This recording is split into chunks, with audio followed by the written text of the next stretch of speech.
सबको जय मसीह की। मैं जतिन बब्बर और आप देख रहे हैं मसीह परिवार चैनल। जैसे कि आप सब जानते हैं कि मैं इस चैनल पे प्रभु के अलग अलग दासों की वीडियोस डालता हूं, तो अगर आपको हमारा चैनल अच्छा लगता है तो आप इस चैनल को ज़्यादा से ज़्यादा सब्सक्राइब जरूर करें, ताकि आप प्रभु के वचन को सुन सके। वीडियोस को ज़्यादा से ज़्यादा शेयर करें, ताकि जिन लोगों तक वचन नहीं पहुंचा उन तक भी वचन पहुंच सके। सबको जय मसीह की। एक बार मैं आपसे दोबारा कहूँगा कि इस चैनल को सब्सक्राइब जरूर करें और वीडियोस को ज़्यादा से ज़्यादा शेयर करें। जय मसीह की। बोले परमेश्वर हमारी अगुवाई करे।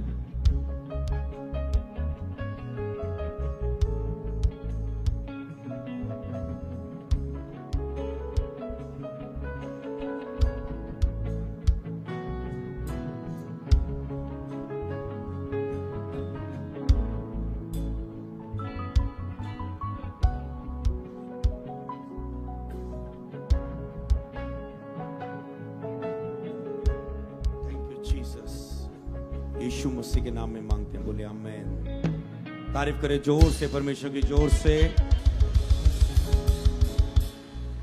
हालेलुया। कितने लोग फास्टिंग को रखे हुए हैं?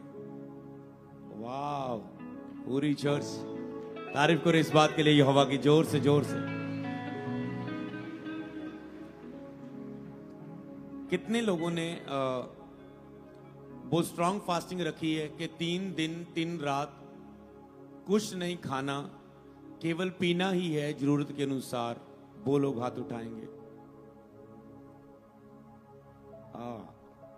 20%, 25% और तारीफ करो इसके लिए प्रभु की, क्योंकि ये छोटा कार्य नहीं था, आपकी लाइफ के लिए पहला था और आपने इस पे जीत हासिल की। उसने कहा ही है कि 1/3 25 मैंने बता रहा था फास्टिंग प्रेयर में आपको कि उसने कहा तंग रास्ता है, थोड़े ही है जो उस पे चल पाते, पर आगे जाके वो खुला होता है रास्ता। तो थोड़े लोग हैं जो बिलीव करके चलते हैं, कोई बात नहीं, तंग है, चलेंगे चलेंगे चलेंगे, आगे जाके वो खुला है। पर जो रास्ता तंग देख के रुक जाता है, नहीं मुश्किल है मुश्किल है, वो आगे जाके खड्डे में गिरता है। आपने सही मार्ग चुना है। हालेलुया।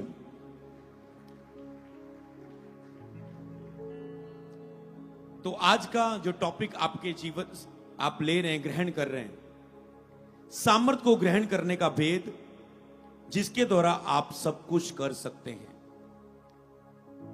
स्क्रीन पर भी आपको मिलेगा, सामर्थ को ग्रहण करने का भेद जिसके द्वारा आप सब कुछ कर सकते हैं। फास्टिंग पीरियड में आपको कौन सा वचन मिला था? उसी वचन को हम आज प्रीच करेंगे कि सामर्थ को ग्रहण करने का क्या भेद है। जब आप फास्टिंग पीरियड रखते हैं, उपवास, उसमें आप क्या ग्रहण करते हैं? सामर्थ।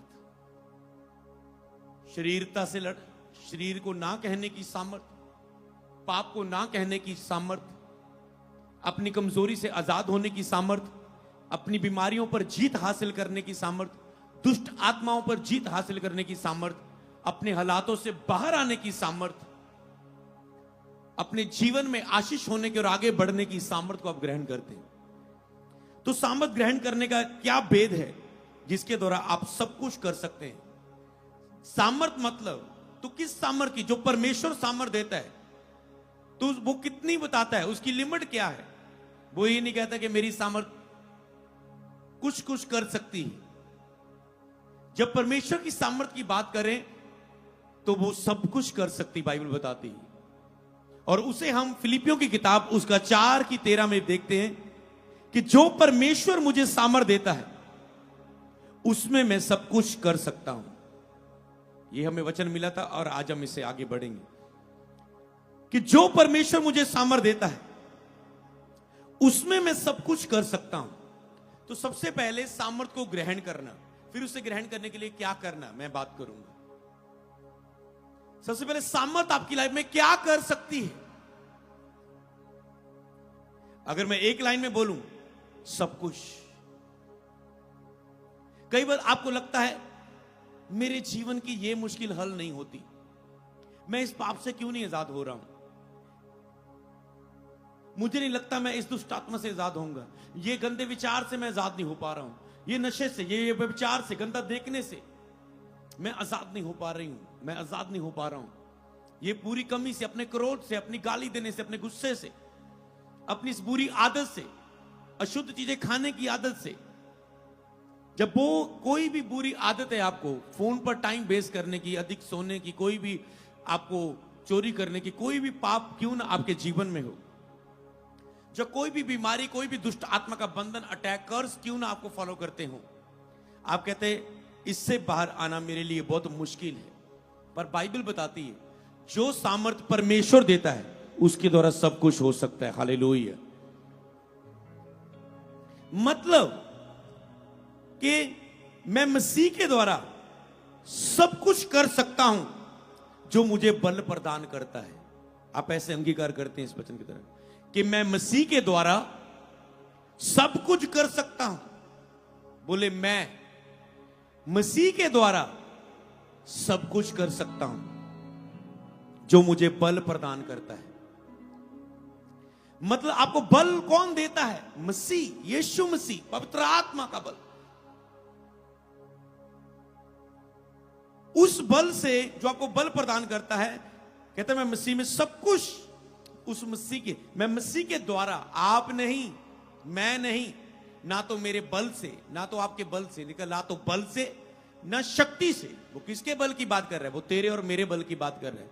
कहता ना तो तेरे बल से, ना तो तेरी शक्ति के द्वारा, पर उस शक्ति के द्वारा जो मसीह के द्वारा तुझ में काम करती है, तुम सब कुछ कर सकते हो। हालेलुया। कई बार आपके लिए बहुत सी बातें असंभव लगती, मनन करें उन्हें, सोचें एक बार।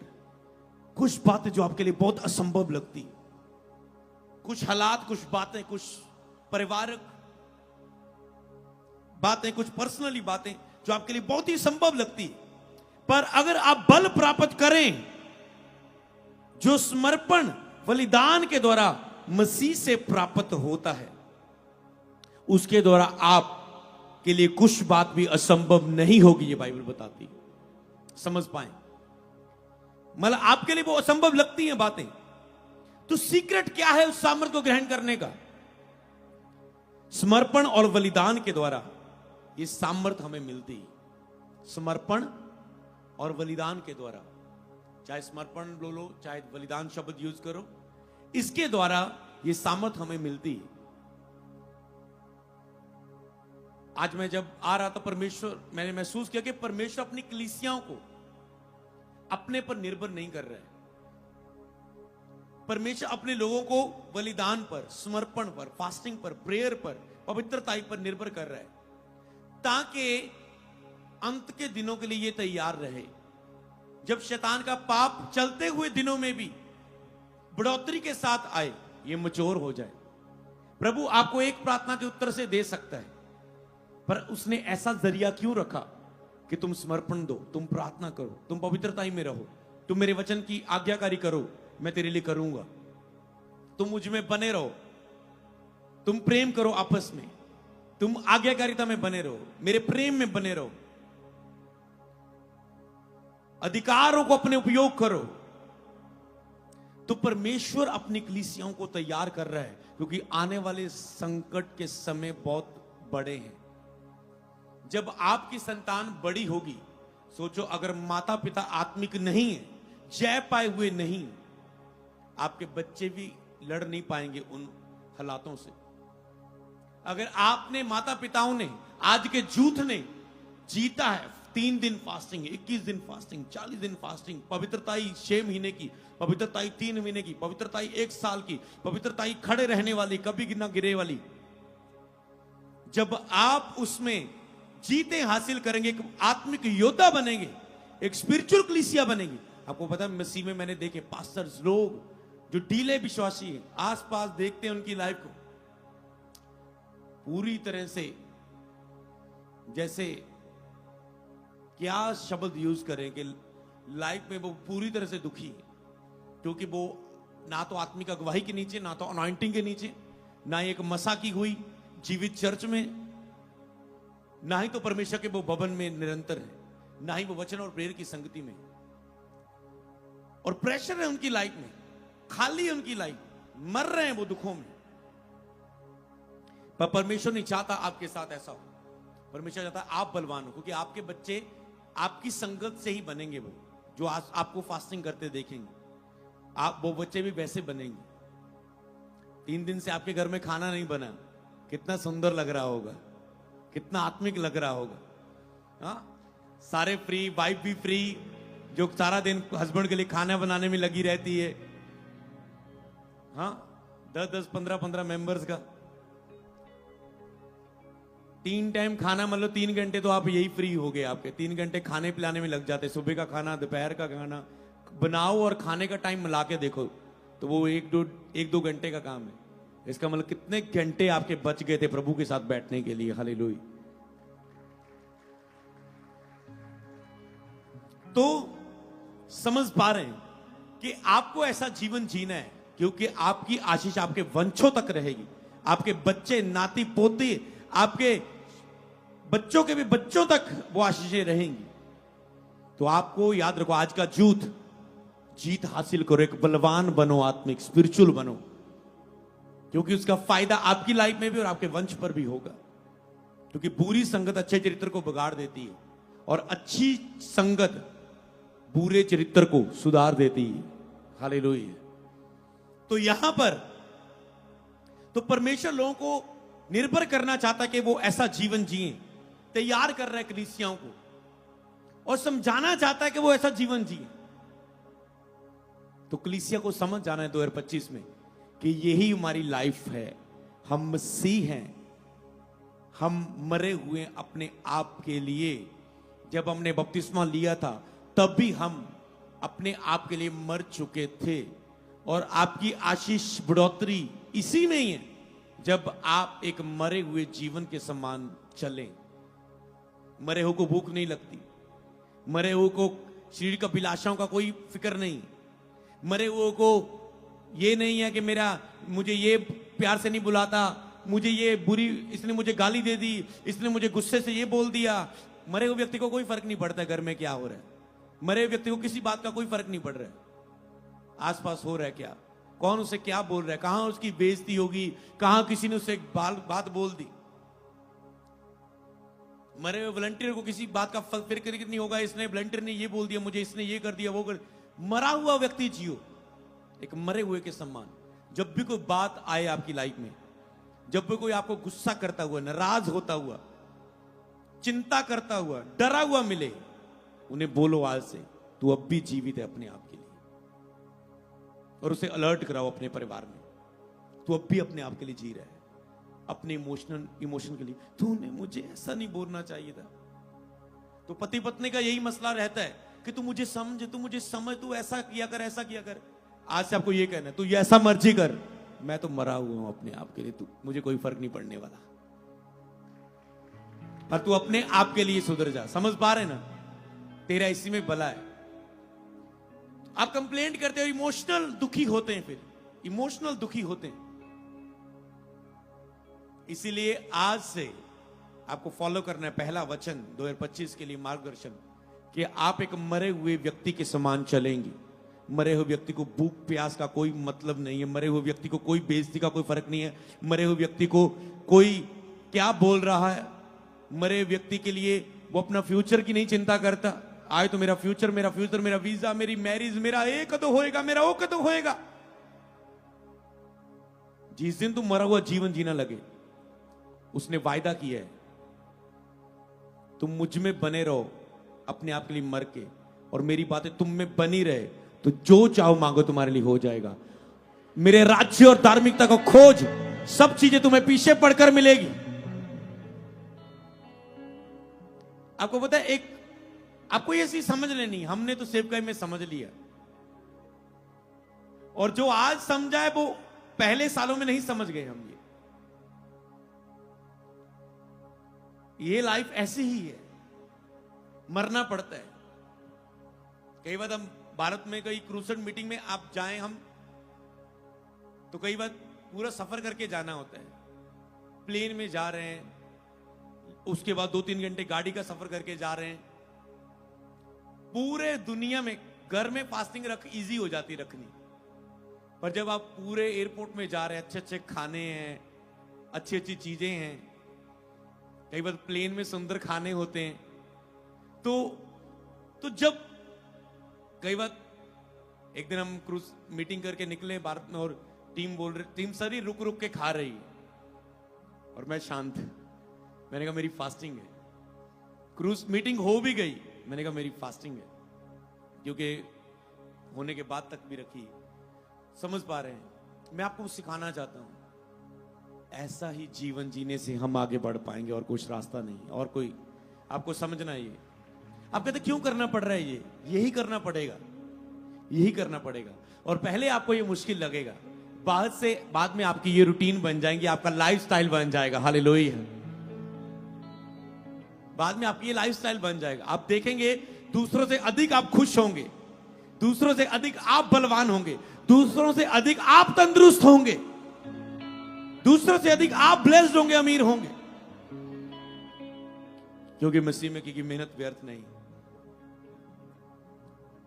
तो समझ पाए, ऐसा ही जीवन जीना पड़ता है। कुछ भी अपने आप नहीं होता, सेवकाई में कुछ भी अपने आप नहीं होता। कलीसिया, जितना अधिक तुम अपने आप के लिए, स्वयं के लिए मरोगे इस साल में, उतना अधिक ही प्रभु तुझे बढ़ाएगा। उससे ज्यादा नहीं बढ़ा पा सकता। ये भूल जाओ, कुछ अनुग्रह करके दे देगा, अपने ही बुझबुल से उधार कर देगा, ये भूल जाओ। ऐसा प्रभु ऐसा निर्भर नहीं करना चाहता। आज जब मैं आ रहा था, मुझे ये प्रभु ने समझाया। प्रभु आपको इस बात पर निर्भर नहीं करना चाहता कि आप बैठे, एक दिन आएगा मैं आजाद हो जाऊंगा, एक दिन आएगा मैं अमीर हो जाऊंगा, एक दिन आएगा कि मैं चंगा हो जाऊंगा। आपको एक दिन का इंतजार नहीं करना, आपको बोलना है उसके कोड़े खाने से मैं चंगा हो चुका हूं।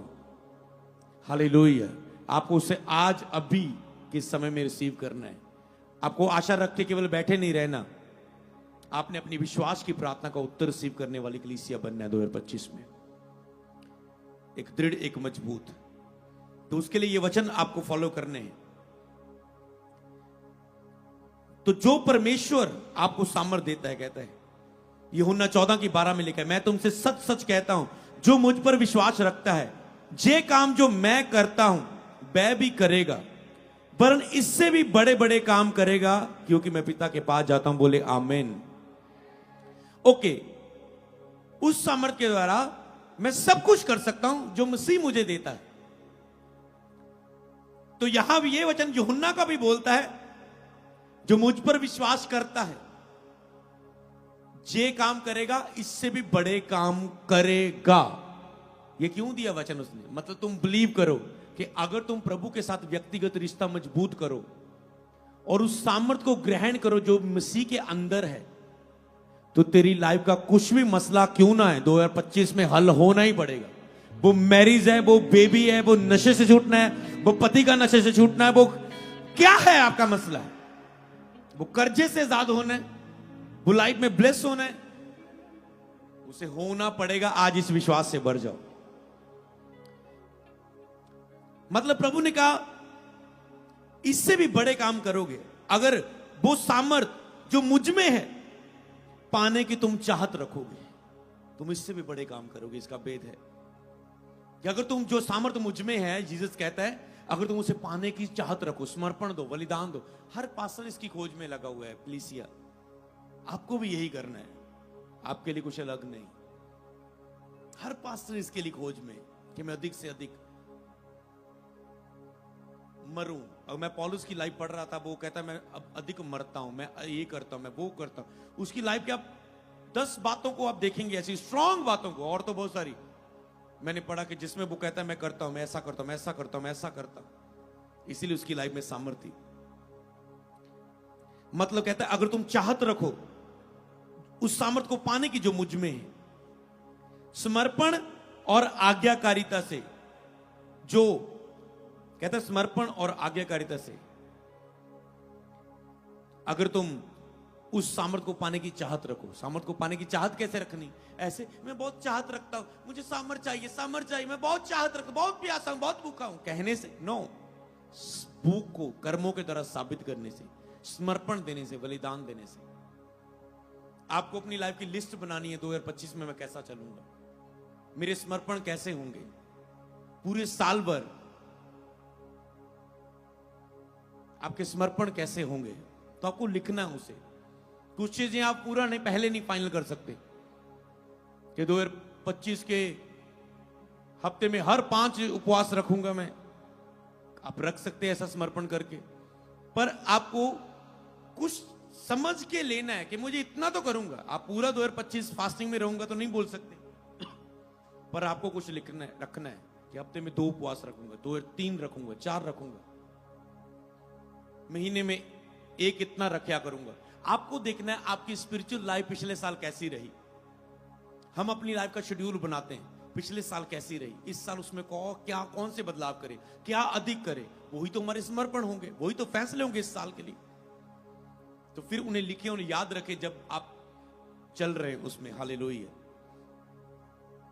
और उसने कहा यदि तुम उसके लिए उसको पाने की चाहत रखो, और आगे वचन की आयत में लिखा है, कहता यदि तुम मुझसे प्रेम रखोगे तो मेरी आज्ञाओं को मानोगे,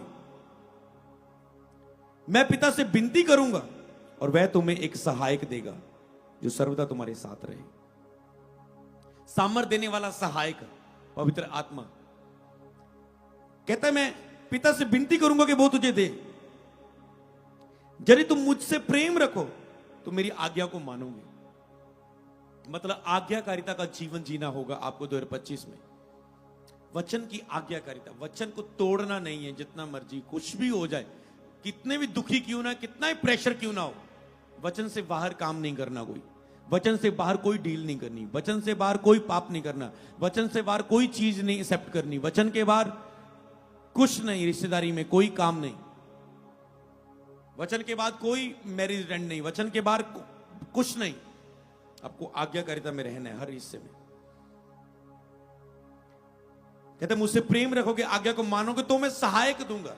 मतलब अगर आप, वो कहना चाहता है, अगर आप समर्पण और आज्ञाकारिता में रहें तो सहायक तुम्हारे साथ रहेगा। समझ पा रहे? तो पवित्र आत्मा आपके साथ रहेगा अगर आप आज्ञाकारिता और प्रेम में। जिस दिन आप आज्ञाकारिता से बाहर आए, वचन टूटे, होली स्पिरिट की सहायता, होली स्पिरिट का काम आपकी लाइफ में रुक जाएगा। जिस दिन आप आज्ञाकारिता से बाहर आए, वो कहता है मैं सहायक दूंगा। किस मूल्य क्या होगा? मुझसे प्रेम और आज्ञाकारिता। आपको जीसस से प्रेम करना है, पहले से अधिक। यही बात भी लिख लेना। मैं 3-4 बात बोल चुका हूं, मीडिया टीम को इसे नोट करना है। आपको पहले से अधिक प्रेम करना है 2025 में परमेश्वर के साथ, और उसकी आज्ञा को मानना है। और जो आज्ञा अभी तक आपने नहीं मानी, उसके लिए फैसला लो। और केवल मानना ही नहीं, मानते रहना, लगातार करते रहना। आपका छुटकारा करते रहने में, आपको पता, आपकी मसला हल नहीं हुआ, आपने प्रेयर शुरू की, मसला हल नहीं हुआ, बाइबल पढ़ी, मसला हल नहीं हुआ, रोजा रखा, हल नहीं हुआ, तो कैसे हल होगा? आप कहते हैं उत्तर दो। उत्तर ये है, उसे करते रहो, करते रहो, करते रहो। 1 महीना, 2 महीना, 3 महीना, वो हल होगा यीशु के नाम। आपका फास्टिंग रखने में हल नहीं है, केवल एक दिन प्रार्थना कर लेने में हल नहीं है, उसे करते रहने में। कि पवित्रता में कौन खड़ा और खड़ा रहा। रोजे किसने शुरू किए, वो हर हफ्ते उसने रखे, हर महीने रखे। करते रहने में ही आपका पूर्ण छुटकारा है और पूर्ण बढ़ोतरी है। तो आपको ग्रेस मांगनी है। अगला पॉइंट 2025 में आत्मिक क्रियाओं में चलते रहने की ग्रेस मांगनी है आपको। हर महीने, हर रोज उठ के मुझे आत्मिक क्रियाओं में चलते रहने की ग्रेस दे प्रभु। आज फास्टिंग मुक रहा है, खत्म हो रहा है, लोगों को लग रहा है हो आज फास्टिंग पूरा हो जाएगा, आज तो बल्ले बल्ले। मैं हमारा बताता हूं क्या हाल होता है। प्रभु अगली फास्टिंग रखने का अनुग्रह दे, इसी के अंदर दिन मिस ना हो। समझ पाए? ये है 2025 का आत्मिक शेड्यूल। आपको ये बात को समझना है। तो अगर आप बीच बीच रखना चाहते हैं, मैं आपको बताऊं, अगर आपको जब 21-40 की कॉल आए, 7 की कॉल आए, चर्च की ओर से आए, पर्सनल आए, उसे प्राप्त करो, उसे फॉलो करना है 2025 में। जो भी आपको चर्च की ओर से फास्टिंग की कॉल आए, या आपको परमेश्वर की ओर से पर्सनल कॉल आए, जब आपका कुछ पर्सनल डिसीजन हो कि अब मेरी लाइफ में ऐसा शारीरिक माहौल चल रहा है, मुझे इससे बाहर आने के लिए, आत्मा में जाने के लिए इतने फास्टिंग रखने। 3 कॉल है, अगुए के द्वारा, परमेश्वर के द्वारा, खुद आपकी पर्सनल कॉल कि मुझे रखना है आत्मा में आने के लिए। मेरी ये आगे मीटिंग है, मेरा ये आगे काम है, मेरा ये आगे लक्ष्य है, मेरी ये खास पॉइंट है, मुझे दुष्ट आत्मा के अटैक हो रहे, मैं शरीर में चला गया, मैं पाप में गिर गया, मुझे फास्टिंग रख के उठना है। ये 3 फास्टिंग जब भी आपको कॉल आए, आपको फॉलो करनी है। अगला पॉइंट लिखो 2025 के लिए। जब भी आपको ये 3 कॉल आए, आपको बस ये वचन फॉलो करना है। मैं शॉर्ट प्रेयर में आपको भेज दूंगा बाद में, क्योंकि आज का वचन आपके लिए इंपॉर्टेंट है, जो पूरे साल के लिए आप ले रहे हो। जब भी आपको कॉल आए फास्टिंग, आपको इसे फॉलो करना है। चर्च में आए, मुझे एक्सप्लेन करके ना बताना पड़े 2025 में वो फास्टिंग है, मैं 3 दिन बोलता रहूं, 4 मीटिंगों में प्रचार करता रहूं, हर मीटिंग में बोलो आ जाओ जुड़ जाओ। नो, मैं बोलूं फास्टिंग है और 600 700 800 बंदा चर्च में आ जाए। समझ पाए? 2025 में ऐसा फॉलो करना है आपको, क्योंकि आपकी आत्माओं का मुझे लेखा देना है। आपकी आत्माओं का मुझे लेखा देना है। उसने मुझे रिस्पॉन्सिबिलिटी दी। तब सिखाने वाले की चमक बढ़ेगी, जो बहुतों को धर्मी बनाते हैं वे सदा प्रकाशमान किए जाएंगे। हालेलुया, बाइबल में लिखा है। तो कलीसिया को क्यों फास्टिंग में बुलाया जाता है? क्या हमें लोग चाहिए? हमने तो फास्टिंग में ऑफरिंग भी नहीं ली, हमने तो आपको फ्री में खिलाया, आपको फ्री में आपको पिलाया। टीम ने, चर्च के हमने काम रोके हुए हैं कि उनको फास्टिंग में बिठाया हुए। चर्च में 3 दिन से कोई खाना नहीं बन रहा है, सभी फास्टिंग में है। तो क्यों आपको बुलाया जा रहा है? मुझे पता है, अगर कलीसिया आत्मिक, प्रभु ने मुझे कल रात बुलाया, अगर तू और तेरे लोग समर्पणों में बने रहें तो एक सुंदर कलीसिया होगी।